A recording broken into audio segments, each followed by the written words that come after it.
Okay, we're ready to record at 6:05, July 7th, 2022. This is the regular monthly meeting of the Walla Municipal Advisory Council. We have a couple of council members that are still going to be in attendance here or coming online here. Henry's online right now. Henry and Yeah, sorry Dan. about that. Very good. No, Welcome. We're all Thank you. we're all go here. Okay. So this is our July 7th meeting. Starting the second half of the year here in 2022. I'll call the meeting to order, and the first thing we'll do is we'll vote on a resolution authorizing our continued Zoom teleconference meetings as is required. So can we have a motion on that? Also move. Anyway, Go ahead. I'll give it to Kevin. Kevin moves, Tom Murphy seconds for the resolution authorizing teleconference meetings. Okay, and then let's go down and take vote on this. Let me see who came. Dan? Absent. I don't Not see here yet? him on. Okay, Henry? Aye. Kevin? Aye. Don? Aye. Melissa, I forgot. Aye. Usually I call her first. Tom Aye. and Robert. Aye. Okay. We can continue via Zoom. Introductions and announcements. Do we have any this evening? Okay. Consent agenda. We have the approval of last month's meeting minutes, June 2nd. Do we have any last minute edits, or do we have a motion to approve? I'll move to approve as submitted.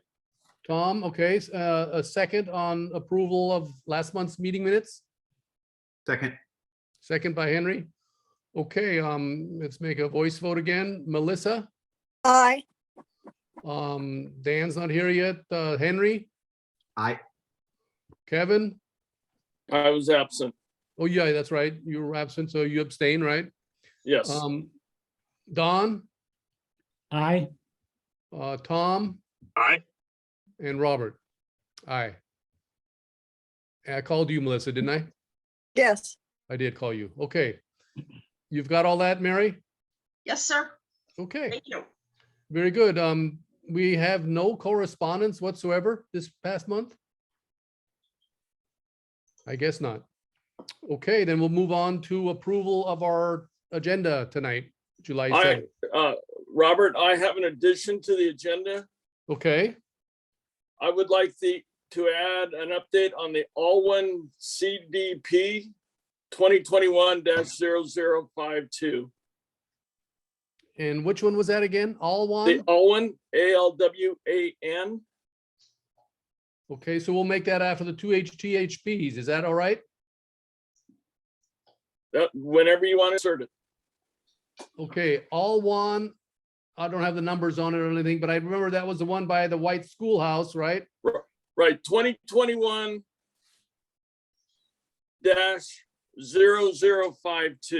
0052. Okay, we'll put that under number 3 after the two THPs on permit applications.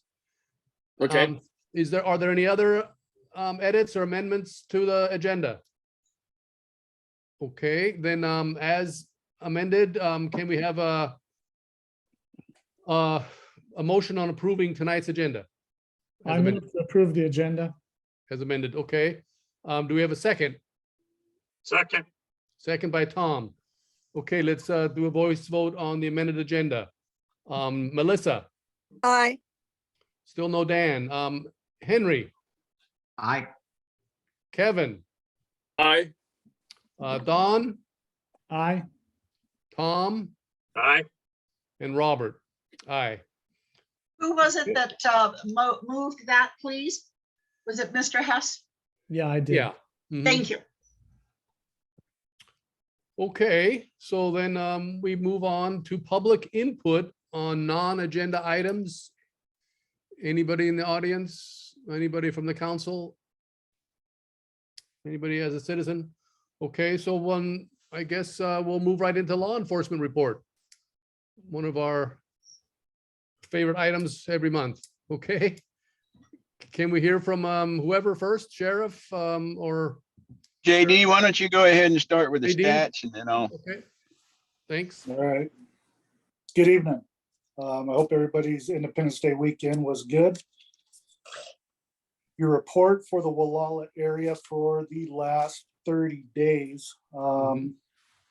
Total of 22 calls for service. We had 3 investigative reports taken out of those 22 calls for service. And the types, we had a couple 911 hangups. We had a total of 5 calls pertaining to disturbances. We had a case for a fraud. We had 1 welfare check. We had 4 incidents surrounding some type of domestic violence situation. 1 report of child abuse and another report of adult dependent, elder adult dependent abuse. And that would about sum that up. Okay, JD, thank you. So, Hey, I've got a question for JD, if that's okay. JD, Yeah, do you find that the numbers are going down, or have they plateaued, or do you see a spike in them?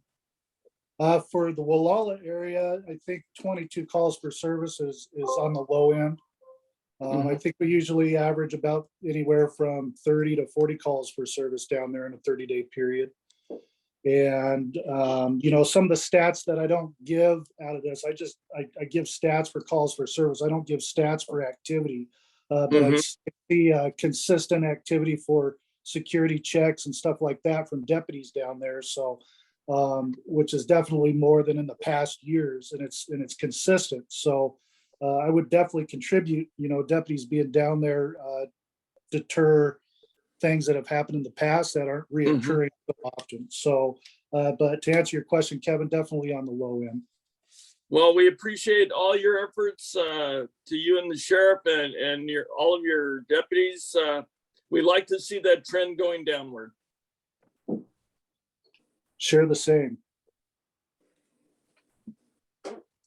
all right, now I'll chime in. We've got some pretty good things that have been going on at the sheriff's office. I don't know if you guys saw some of the work that we're doing at the jail right now. We built ourselves a chicken coop, and everybody who knows me knows that I am insane about chickens. We had a guy by the name of Matt Dubois who flew all the way out from Carolina, and he shipped us a chicken coop. And if you've ever heard, if you go onto the internet and you look up chicken coops, you will see Carolina coops. And Matt came out and did he shipped a chicken coop out, and he donated it to us, about $15,000. And then he came out and worked with myself and some of the fellas in custody there, and we built this chicken coop. And so now we're composting, and we're, we've got the vegetable garden, we've got chickens. All of these things are coming together for the baking program that's going on in the jail. I'm pretty proud of that. And I think that the fellas who came out there and worked with us on the garden crew and the beehive keeping crew, they had the time of their lives, and Lord knows we worked them into the dirt, but they really enjoyed it. They did an excellent job. There's a video that they were able to shoot about us building that, and I'll get it emailed to Robert so that he can share it. We've had some new hires, and I believe that, I don't remember if we had them hired by the last time that I spoke with you folks. So, we had the academy graduations, and then we had another academy graduation up in Eureka. And then we picked up 2 young men who were tribal members from the Covelo area, which I was pretty happy about because I worked for both of their grandfathers when I was a child, a teenager. And we have been overrepresented with Native Americans in custody and underrepresented with Native Americans working for us. And these are both just really incredible young men. One of them graduated at the top of his class in Eureka. And the other one, he started working for us in the jail. His grandfather's a rancher out there in Covelo and Dos Rios. And, it's really kind of a big thing for me because I've known this kid since he was, well, I grew up with his mother.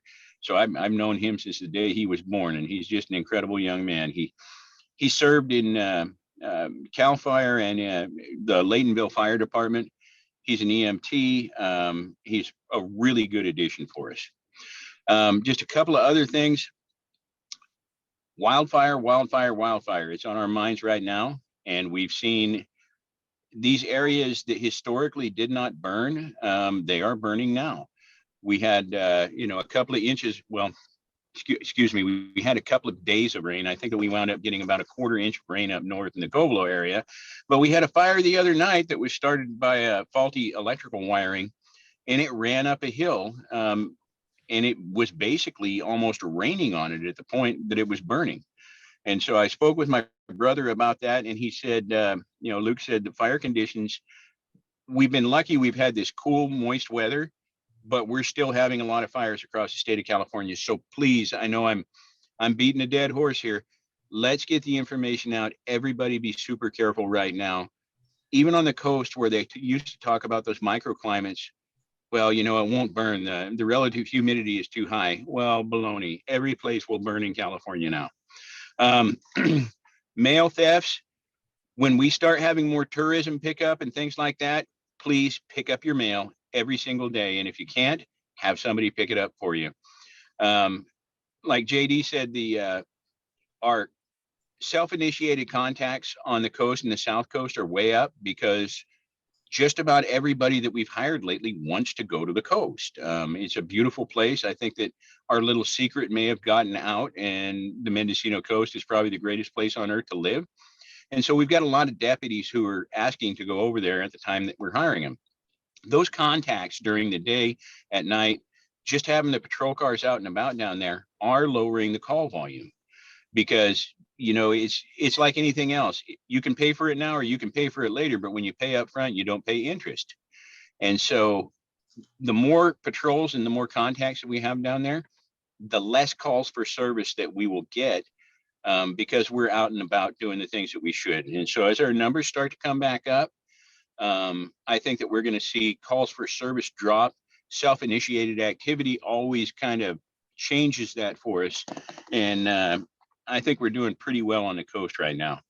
The only other thing that I kind of wanted to talk about was the fuel prices and everything else. We're gonna see some hard times here coming up when it comes to budgets and whatnot. Personally, I had to do the budget this year because my undersheriff was out, and it's been 3 years since I had to do the budget. We budgeted about $4 a gallon for gasoline, and we were 33% off. So we're going to be watching our coins really close. It is not going to cut in, and we aren't going to reduce service. We are reducing some contracts and some things like that to get it to balance out. But, this year we're going to be fine. I've got to look towards, the next 5-6 years down the road just to make sure that we can stay in our lanes and not blow the budgets. So I'll answer any questions anybody has for me.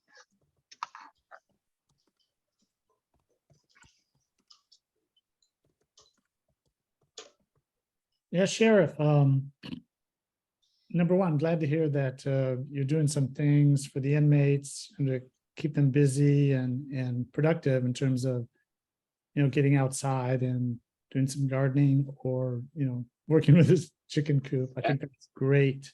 That's a really great idea. In terms of your gas situation, I know that's can have quite an impact on your budget. But, going forward and looking in the future, say, 3, 4, 5 years down the road, I presume that every now and then you have to purchase new vehicles. And I'm wondering whether in the future, either a plug-in hybrid type vehicle or a full electric vehicle would make sense, especially if the infrastructure is in place, hopefully over the next 5 years, to support these kinds of vehicles for you. And we're already looking at the hybrids, Don. They're, starting to get to the point where they're a little more affordable, and the undersheriff's been working on that project. We got some grant money, basically from the, it deals with offsetting the carbon emissions. Electric and hybrid vehicles work really, really well in the cities, not so well on the freeways, because when you hit a certain point, you know, the gasoline clicks over. But we're looking at those right now. We've got some funds to do those with. And our ordering cycle of vehicles, believe it or not, is about 12 to 15 a year, because we're on this cycle where we try to get rid of vehicles at 100,000 miles. Now, with the hybrid vehicles, you can actually get a little more length of time out of them because they aren't running on a mechanical engine. Most of the time they're running on the electric engines, and you get more range, you get more distance out of those. And so I think that as we begin to transition, police departments are beginning to pick these up. They're doing the, I guess what I would say is the beta testing for how well they survive on our streets and roads. We do have some county roads that a couple of them, I've been told they just will not survive going up Spy Rock Road or going up Bell Springs Road. Those, we're going to have to keep some gas vehicles. And I think that, you know, sometime in the next 2 or 3 years, we're going to hit that balancing point where it's actually more viable to have the hybrids than what it is just a gas engine right now. Yeah, well, I think for your purpose, perhaps the most practical vehicle that might make sense is a plug-in hybrid vehicle, such that you could get, you know, say 40 miles or so of electric range, and then the gas engine kicks in. Mm-hmm. And you know, some of those, as you use them, and of course the idea is to charge them up as much as you can, because that's going to reduce your fuel costs. But you should be able to get, you know, perhaps close to 90 or 100 miles a gallon with a good plug-in hybrid. Yeah, that is a possibility. Anyway, I was just curious about that. I'm glad you're starting to think about that. Any other questions I can answer for anyone? So are the inmates getting to eat the fruits of their labors, the eggs and vegetables and honey? Yes, they are. I can't let them take honey back to the mods with them because they do just like me. And in about 20 minutes, they figure out how to make mead. But I have offset the cost of vegetables at the jail by over $10,000 last year.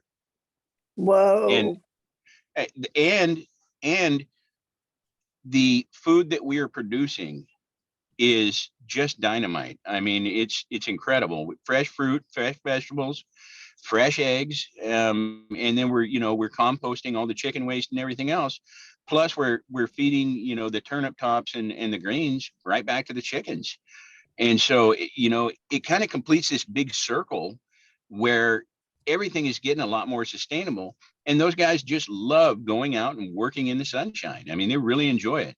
And when they go back to the mods in the evening, just like everybody else, you know, they want to get cleaned up, take a shower, have supper, watch a little television, and then it makes the jail an easier place to run because everybody wants to do something productive every day. And so, I'm really proud of this. I'm really proud of the direction that we're going here. And I'm going to share that video. I'm going to email it to Robert. And if you could share it with the MAC, that would be great. Love to, yeah.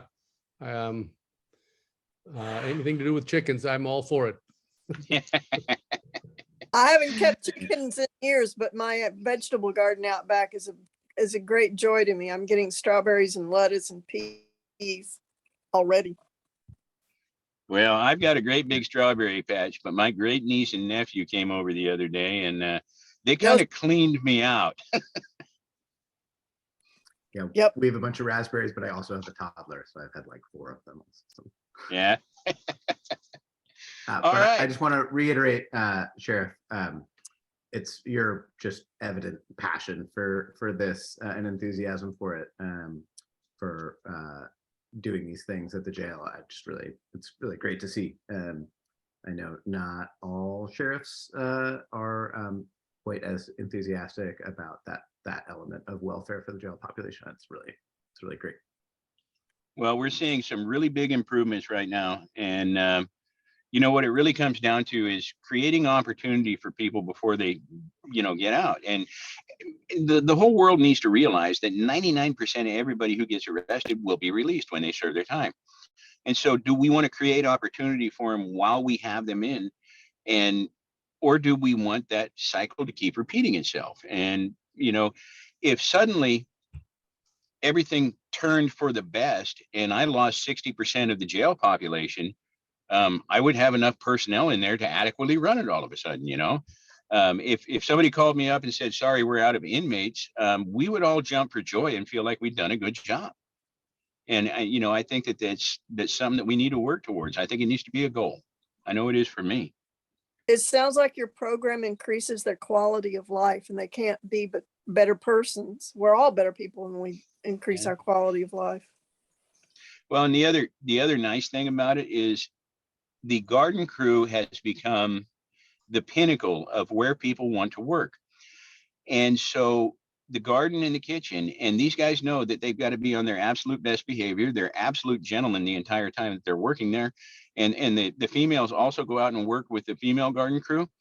And now everyone is saying, wow, I really want to go work on that crew. So I'm really going to be on my best behavior. And I'm teaching some classes over there. I teach the bees. We have hired a full-time gardener who's just an incredible wealth of knowledge. And he's teaching them everything from soil to harvest. And, you know, these guys are sponges. They are gobbling it up, and they're doing a great job for us. And when I walked out, you know, I go out and teach a class once a week.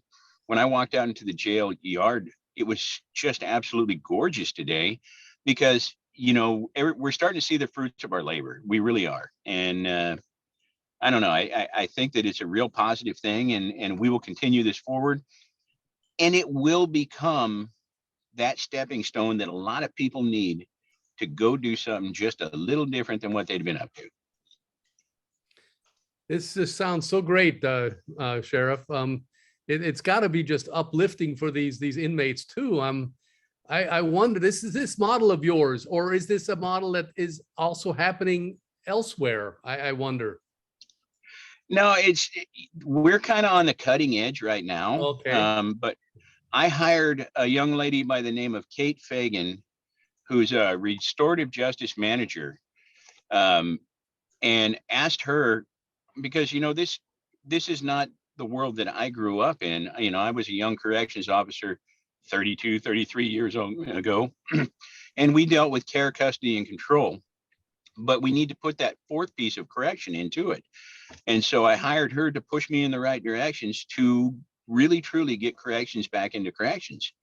And she's done an excellent job. And I think that as we move forward on this, just like that garden, we're going to see the fruits of our labor, and we're going to see some better things happening on the way out the door. Wonderful. Really great. Okay. All right. Tom, go ahead. I got one maybe for JD or Sheriff. I was just noticed on Facebook there's a missing persons report in the Point Arena area. Do we want to mention that? Do we know about that? JD, have you got? I know the guys are working on that right now. I don't have very much information on that, but I do know that they're working on it right now. Yeah, young woman missing since Thursday morning. So missing this morning. That didn't show up for work and just gone. Not like Right. her. So anybody knows anything? Her name is Caressa and she's missing. So speak up if you do. All right. I have no other questions. Thank you very much, gentlemen. Okay, you too. Thank You you. guys have a wonderful evening. Okay, we'll see you You next too. month. Take care. Thank you. Thanks, Sheriff. Thank you. Okay, council, we'll move on to our permit applications. This was a continued item, the first THP 119-00082. Mendocino number AM7 or AM number 7.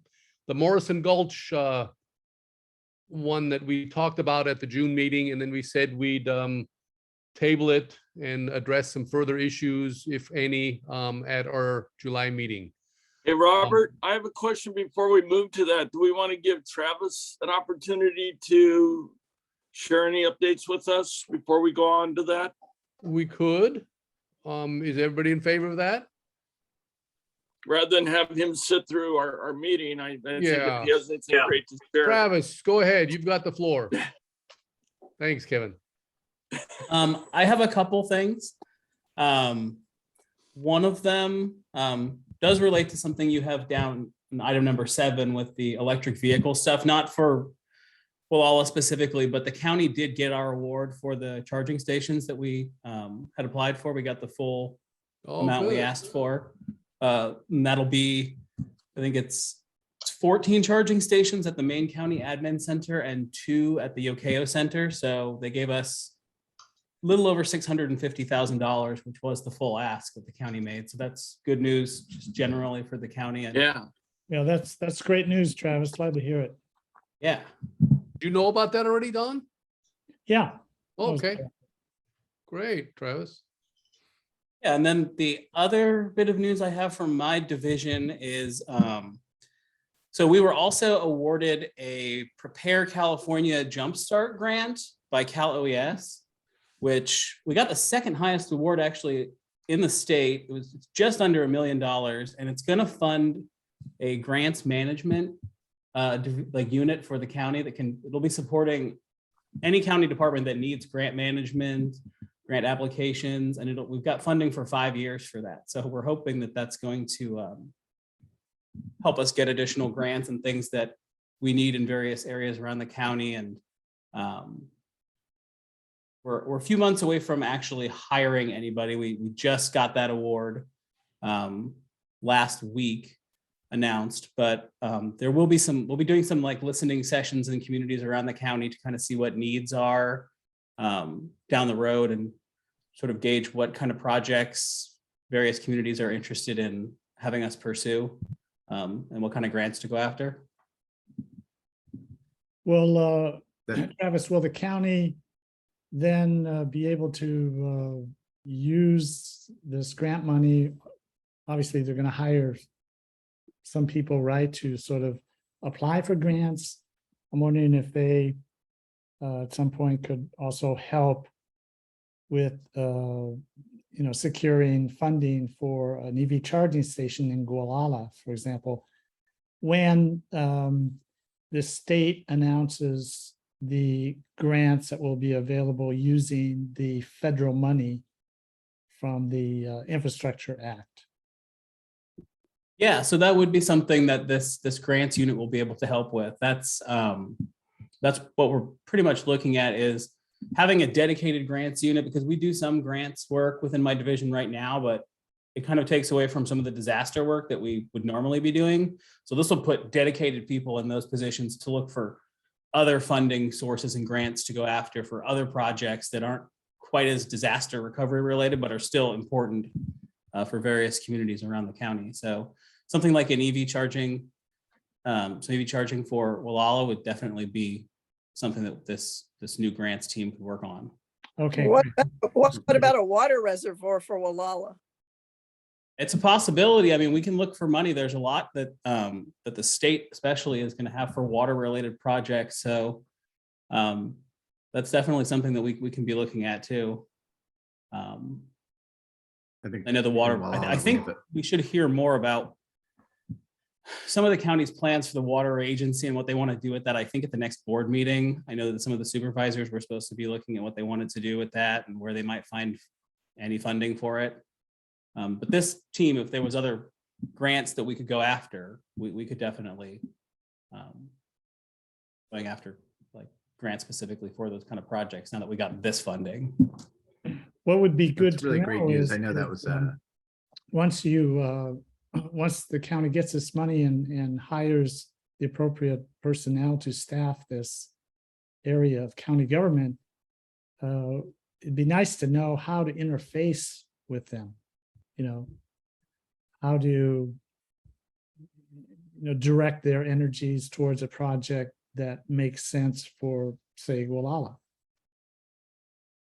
Yeah, I mean, I've got sort of a rough timeline here that when we applied for the grant, and I think we're looking, since we just got it, I think it was within 4 months, we're hoping to hire the staff that we needed. And then about 6 months in, we were going to try and set up these outreach sessions in different communities where, you know, we would publicize it first and the community could come. I'm not sure if they'd be in person or hybrid or what the format would be, but that would be the opportunity for community members to come in and tell us, like, this is what we really need here, or here's some ideas of things that we should be looking for.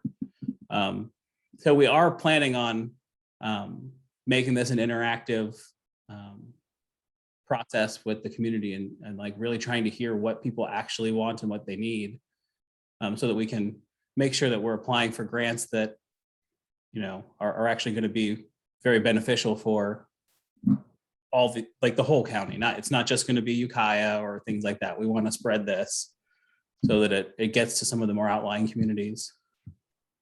Okay, that's great. Thanks. Henry, you- you had something to say?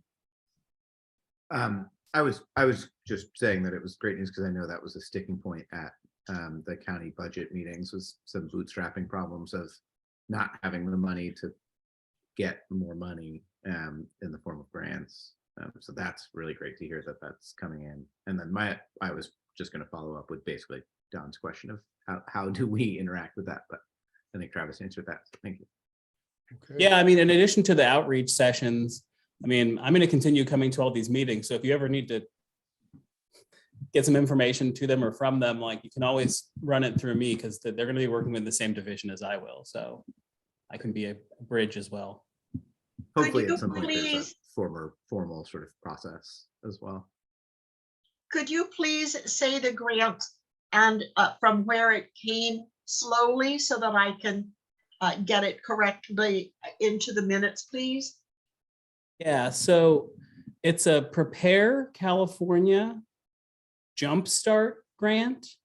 Hmm. And that was given by Cal OES, And what is OES? Office of Emergency Services. Thank you, sir.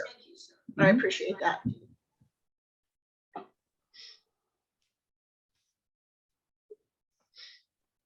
Yeah, and then that's your position. Wait a minute, Travis is the Disaster Recovery Director.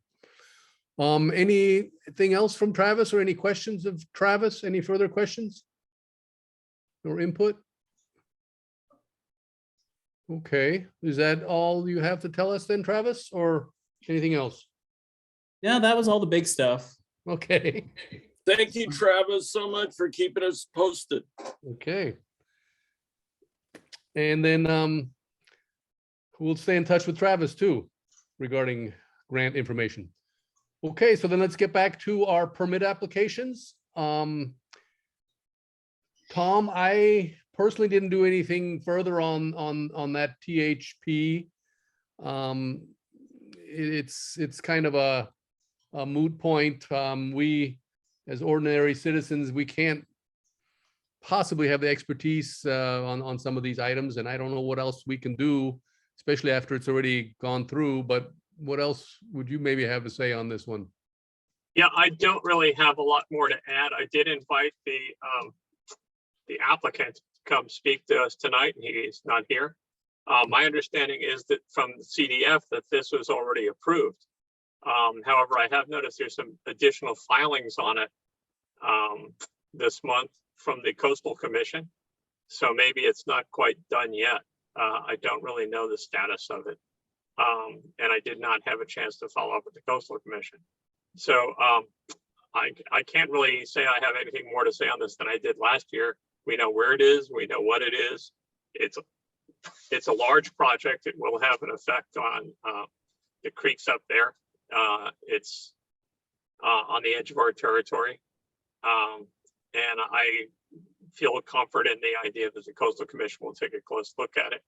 But other than that, I don't have anything else to add, and I'm not sure there's any action that the council can take on this tonight.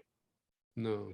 I think, one thing I would pose to the council is looking forward. I think we have a problem with CalFire. They tell us about these things after they're approved. This application has been in the works for over 2 years. We got notice that they wanted comments after they'd approved it. I went and got the application and looked at it and realized the scope of it. I was kind of relieved we hadn't followed the 300 filings that have been posted in this case over the past 3 years. But at the same time, I felt like we'd been left out of it as far as comment and asked for comment after the fact. So I posed to the council that going forward, the council needs to reach out to CalFire and improve that relationship. And I'll just leave that with you. Yeah, it's surprising to hear that the California Coastal Commission may have some say in that matter. From my past experience on the council, when we had logging proposals occurring closer to home, closer to downtown Wallala, it was CalFire that pretty much trumped anything that the Coastal Commission had to say with regards to our immediate town plan and everything else.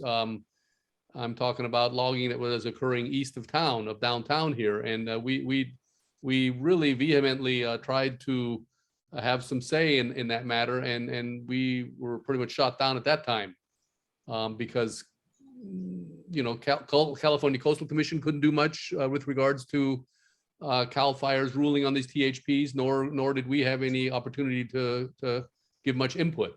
So I just don't know how to handle this matter much regarding THPs, other than what Mary does, which is when she gets the notice of pending or THPs that are occurring, that she gives us the information so that we can at least advise our constituency that it's going to be occurring in their neighborhood or something to that effect. We can do all we can or try all we can and give our sincere input on these matters, but I don't know. Anybody else have anything to say on these THP matters or on this specific one before we go on to the next one? Let me just call up one PDF here I'm looking at. It's hard to do this. As Melissa found out the other day, when you go into the system, it's fairly complex. Yeah. And fairly is an ironic word there. If there is a creek, a seasonal creek, any kind of creek, a sensitive riparian corridor, fish and wildlife has a lot of influence on what's done. Because you're not allowed to do anything within 100 feet of a sensitive riparian corridor, which includes these creeks and gullies. Melissa, they're definitely part of the process when these THPs get filed with CalFire. So the latest filing on this was June 13th. It's the end of the public comment period, which means we have no more say. And I'll just read it because it's one paragraph and it's signed by the forester for CDF. It says the California Department of Forestry and Fire Protection has prepared the following response to significant environmental points raised during evaluation of the above referenced plan. Comments made on like topics were grouped together and addressed in a single response. Where a comment was raised, a unique topic, a separate response was made. Remarks concerning the validity of the process for timber operations, questions of law, or topics or concerns so remote or speculative they could not be reasonably assessed or related to the outcome of the timber operation have not been addressed. So it basically says, we're done. We made our response to public comments and that's it. There is a summary of the review process of the agencies that were involved. Now, this is just a list of agencies. There's a document basically outlining 9 pages documenting their review process and what they did to gather comment. But of course, what we heard was the first thing we heard was a month and a half ago. There's a few responses listed in this document, and it's basically along the line of, I have so many questions, as do most of my neighbors. We were not notified of this new plan. I need to learn more about this. I need to learn more about the waterways. And it says basically CalFire has reviewed this. There'll be no expected significant adverse environmental impacts. So this is basically saying there's no problem with this plan. It doesn't speak specifically to the two comments that are included in here. I just find this whole process kind of irritating as a member of the public and as a member of this council. I think CalFire needs to have its feet held to the fire, and this process is broken. It's kind of similar to what we saw with Caltrans. Process is broken, and I don't know what you do about that. But going forward, I think this council's existence is based on the notion that we provide input to state and county and federal agencies on planning issues. This is a planning issue.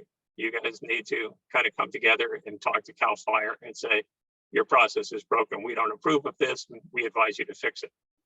And that's very much within the purview of this council. So, end of my sermon.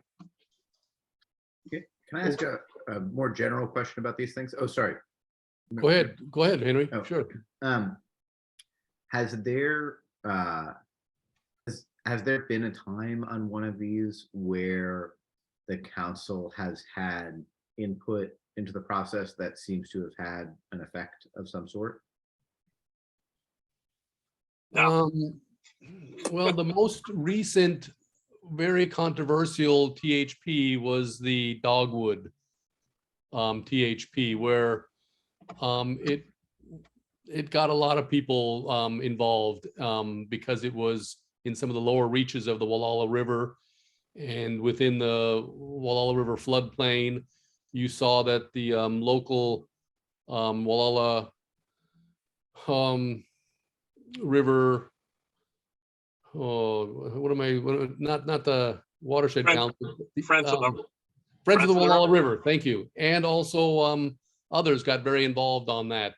The chair and others from the Friends of the Wallala River, not to mention Wallala River, Land Conservancy also.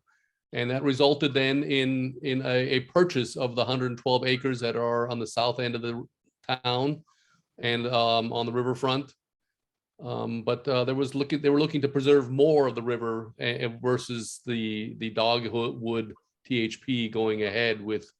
Anyway, Henry, that was the last big uproar I saw on a THP, and where individuals on GMAC and the community at large, a lot of them were very vocal and involved on trying to put a stop to something that was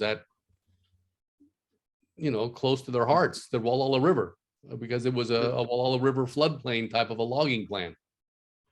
And this was what, 1 or 2 years ago?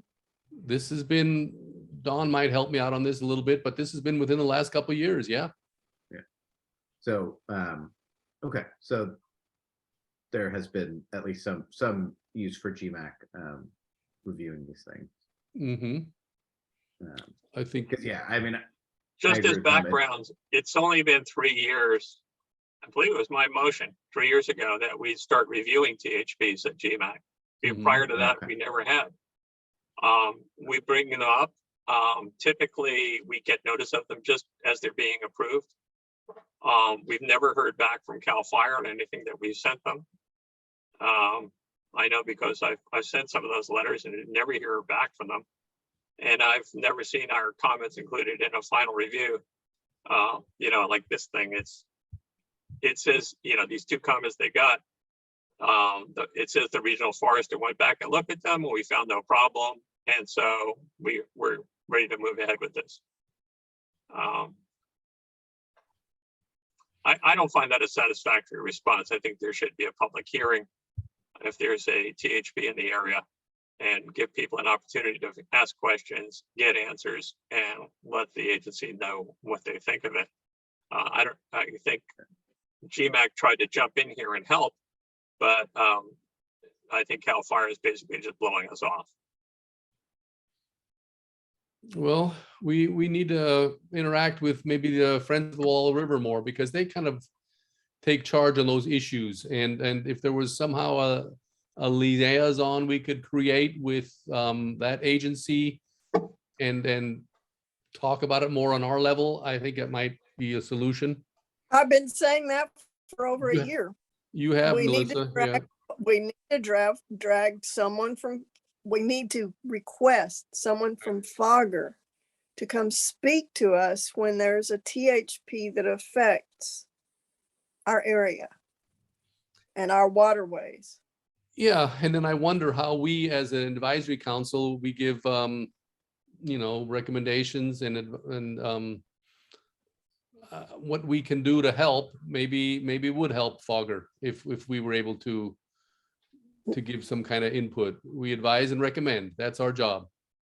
And they would help us with technical expertise Correct. on our ability to give advice. Mm-hmm.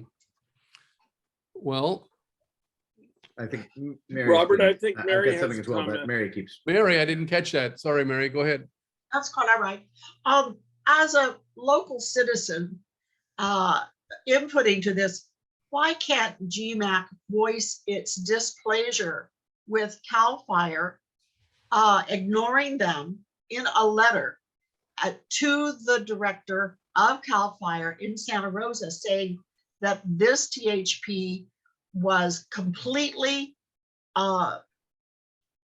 voted and done with by the time they announced that it was going on, and that GMAC was appointed to refer and confer regarding things just like this by the county, and they are blowing you off.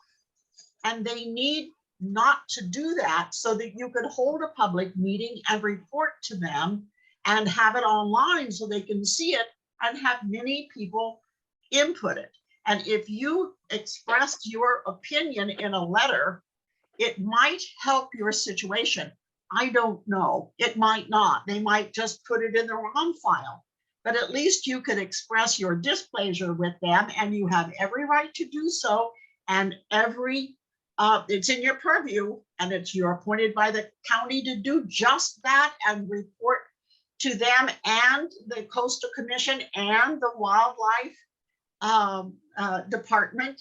And you could CC all of those with that letter, including the Board of Supervisors. I see Well, Dan has a question.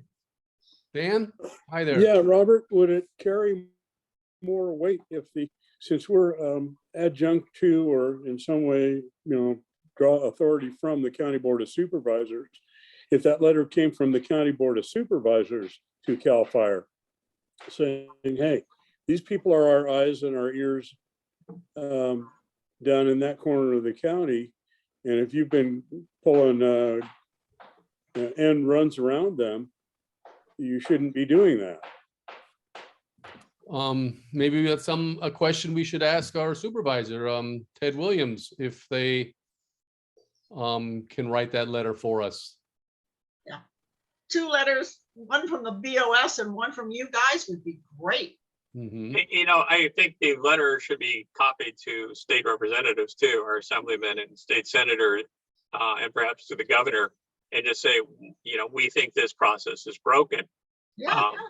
This is not getting adequate public hearing, despite the assertions from the regional forester that it is. Okay, we I need think to. that kind of makes sense, because this is a much larger problem than just right here in this small area. This is a statewide problem, I think, with the way CalFire is structured in terms of managing logging applications, and how there seems there's no division really between Department of Forestry in this respect and CalFire, and CalFire manages the whole thing. My understanding is there has been some talk of trying to pressure the state to take the approval of logging plans out of CalFire entirely, and such that you would have people that are more oriented towards forest management as opposed to suppressing fires, dealing with these logging plans. And that's a major deal. That's going to require laws be passed. So, you know, in all honesty, I think a little letter from us to CalFire is not going to amount to a hill of beans. They're going to ignore it. They can ignore it because of who we are. With the Board of Supervisors on board, that's a little bit more weight, but really to change things, the way CalFire is structured and how they handle these, THPs, that's going to require a state effort, I think. Mhm. Well, Great. I mean, all we can do is try to, voice our concerns and stand up for, what is supposed to be, the public comment, public influence in this process. We can only do what we can do, but that's not a reason not to voice our displeasure and dissatisfaction. And I'm not familiar with the laws surrounding this, but I would imagine that this is in response to legislation that exists that says that the public has to have a comment on this, and this process certainly does not seem to be meeting any of the spirit of that. And so I have no idea what legislation actually exists or what it says. Yeah, I would add, I think us getting notified post approval is obviously a problem regardless of how anything else worked. But even if we were getting notified of these things while it was still in flux, I see these THPs, I have no idea how to understand them and what the topics of concern should be. The website obviously is borderline unusable. The entire thing is set up, whether it's through neglect or otherwise, it's not in any way set up for us or for any other member of the public to understand what's going on and what they should be concerned about.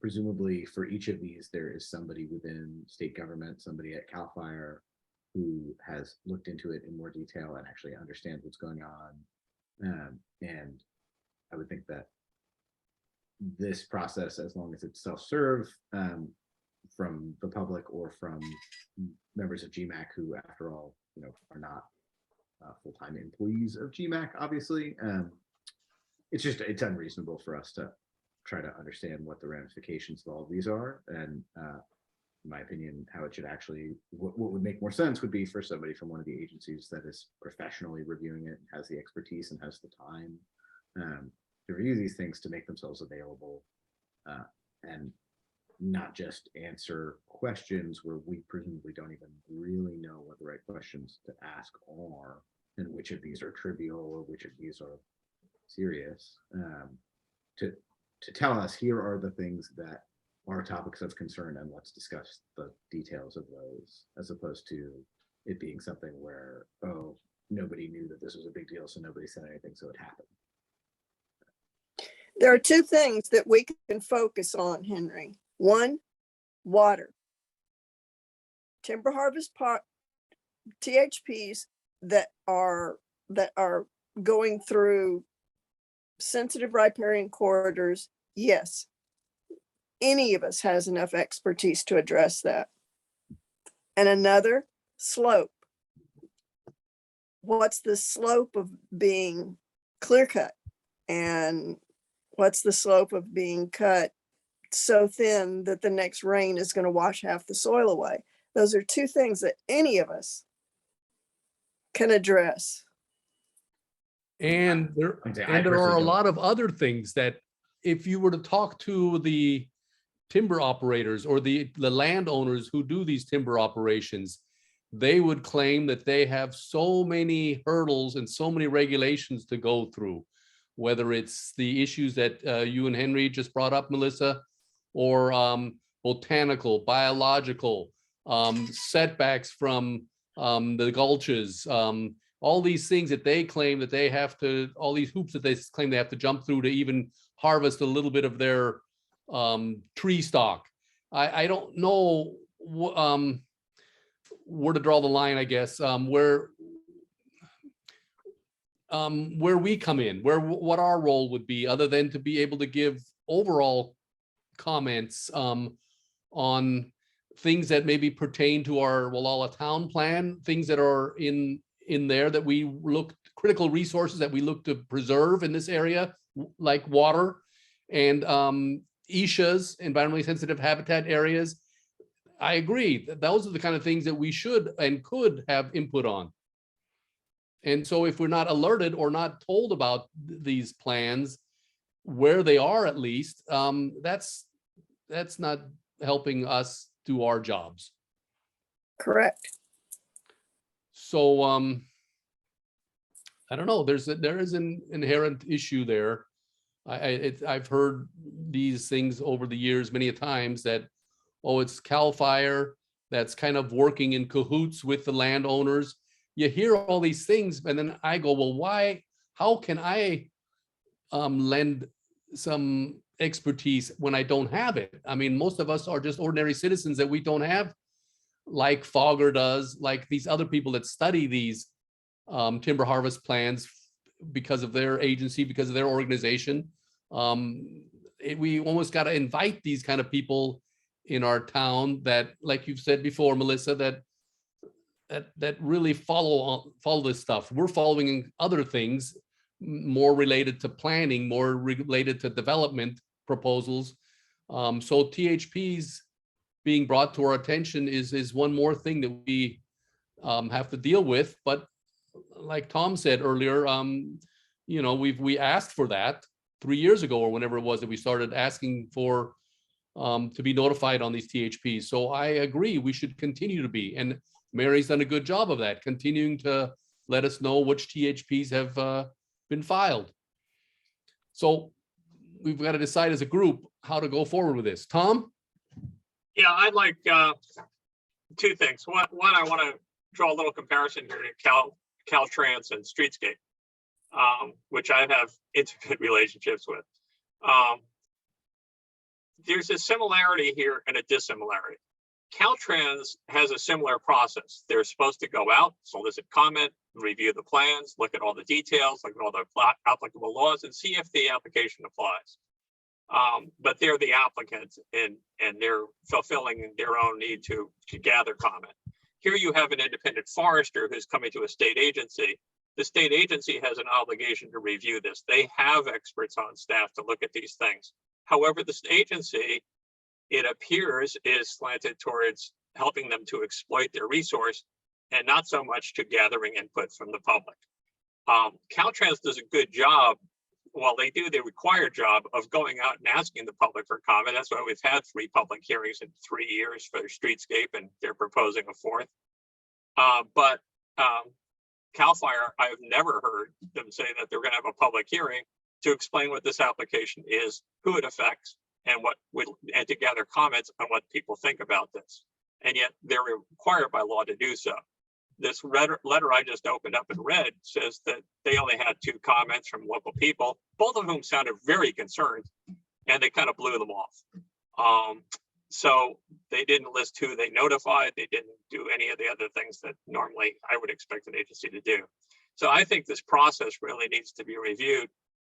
Second thing I would like to suggest is that after this meeting, Robert and perhaps one other member of the council meet with Lynn Walton and get her input on this, or another member of the Fogger board, and just sit down with them and say, you know, we're concerned about this. We've been looking at this for 3 years and getting nowhere with it. What do you think? And I think the outcome of that could be for GMAC to express reservations about the process to not only CalFire, not only the regional forester in Reading who reviews these things, that's who this letter is from, but to the state leader of CalFire, to the inspector general assigned to CalFire. The inspector general has an independent stance to make sure the public's interests are represented. and ask the Inspector General to look into whether this process is adequate, and copy in state representatives all along the line.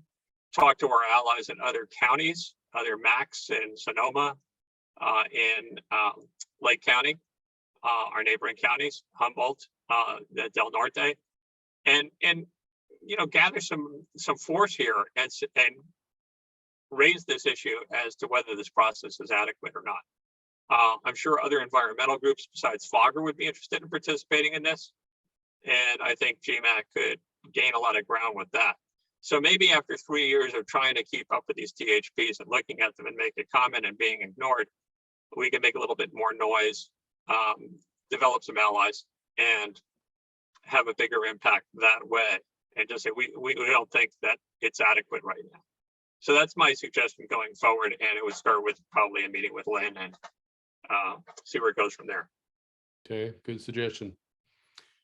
I agree with Tom. I think we need to open up and reach out to people like Fogger or any other organization that has some expertise in terms of interfacing with CalFire, which Fogger definitely has done. Lawsuits. So that because none of us have, and none of us have forestry expertise. So, we can talk about this all night and we're not going to accomplish anything here. Mm-mm.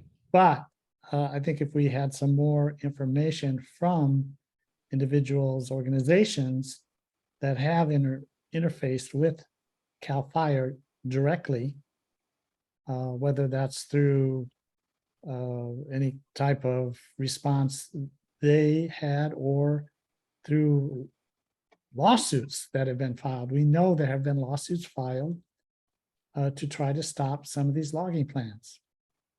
So Successfully, we just don't have the information, I think, right now in front of us to do much of anything. Okay. Any other input on this for now? I will just say one more thing on the topic that gives me even less hope, which is from the fire.ca.gov website. Says CalFire does not have the authority to deny a THP that is in compliance with state and federal rules and laws simply because the logging plan is unpopular with the public. Basically, I think as far as they're concerned, there are laws in place that govern this, and if those laws are met, then the logging plan must be approved. Yeah, the problem is that they don't always meet the laws. They just flout them. Right. And so what I'm saying is at that point, the only scope for influence that we or any other member of the public has is to identify aspects of the plan as written that will clearly violate laws that have not been discovered or mentioned by CalFire itself. Yeah, Henry, that may be correct, but that requires a lot of expertise. That's what I'm saying. We're not capable. Complex, and you have to be familiar with all the rules and regulations. We're That's not exactly in a the point position I'm to making. do that. None of us are in a position to do that. So I don't think that's That's not true. that's not our job. Well, John, that's exactly the point I'm making. I don't feel qualified to. Yeah. No, it's where the interaction with Fogger might come into play better for us. And I saw Dan's hand go up. Do you want to say something, Dan? Well, better than trying to argue with them on the merits of the THP, I think pointing out where they're violating the regulations and the laws in process would be more effective. To say, if you're notifying us after the fact on these timber harvest permit proposals, then you're making an end run on the process. And if the process is faulty, the result is void, is not valid. You see what I'm saying, Robert? I see what you're saying. Yeah. Well, that's exactly what I'm saying, Dan. I agree with you. they need to be mandated, CalFire to notify a MAC. I don't know if that's a requirement of theirs to notify a MAC as of yet. The county has to notify GMAC when it comes to a development proposal within our jurisdictional area. But does CalFire have that mandate, that requirement? I don't think so. And who would put that on them? Who would put that on them? It does in fact The county? say, within 10 days of receipt of a THP to CalFire, within 10 days, THP is assigned a number, copies are distributed to all state and federal reviewing agencies. Notice of intent is sent to landowners within 300 feet, office of the county clerk within the THP county and the local CalFire unit headquarters. A notice of submission is sent to anyone who has requested notification in writing. Okay. So I Have we ever done that? assume